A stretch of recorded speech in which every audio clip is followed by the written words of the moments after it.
शक्ति की अधिष्ठात्री माँ जगदम्बा की पूजा आराधना के विशेष काल शारदीय नवरात्र के दूसरे दिन देवी के द्वितीय स्वरूप देवी ब्रह्मचारिणी की पूजा की जाती है।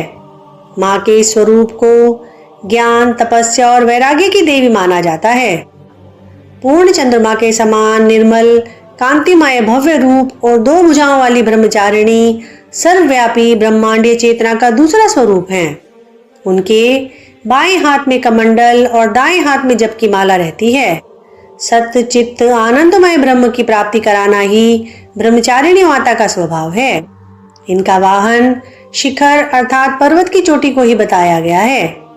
मार्कंडेय पुराण के अनुसार इन्होंने कई वर्षों तक कठिन तप और अपनी शक्तियों से राक्षसों का नाश किया। ये देवी कृपा और दया की मूर्ति हैं। शिव पुराण में वर्णित है कि माँ भगवती सूक्ष्म से सूक्ष्म रूप में भी शिव जी की प्राप्ति के लिए तप करती रहीं। तीनों लोकों में भगवती के इस रूप का तेज व्याप्त हो गया। तब ब्रह्मा जी ने आकाशवाणी से इस रूप को भगवान शिव को पति रूप में प्राप्त करने का वर दिया। देवी के इस स्वरूप के साधक सन्मार्ग से कभी नहीं हटते और जीवन के कठिन संघर्षों में भी बिना विचलित हुए अपने कर्तव्यों का पालन करते हैं। जीवन के कठिन संघर्षों में भी मन विचलित नहीं होता और दीर्घायु प्राप्त होती है। माँ दुर्गा के इस स्वरूप को गुड़हल और कमल के फूल बेहद पसंद हैं।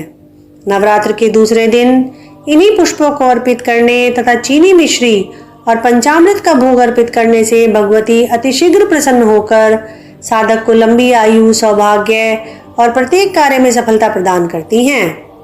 माँ ब्रह्मचारिणी को प्रसन्न करने हेतु मंत्र है, या देवी सर्वभूतेषु माँ ब्रह्मचारिणी रूपेण संस्थिता नमस्तस्यै नमस्तस्यै नमस्तस्यै नमो नमः।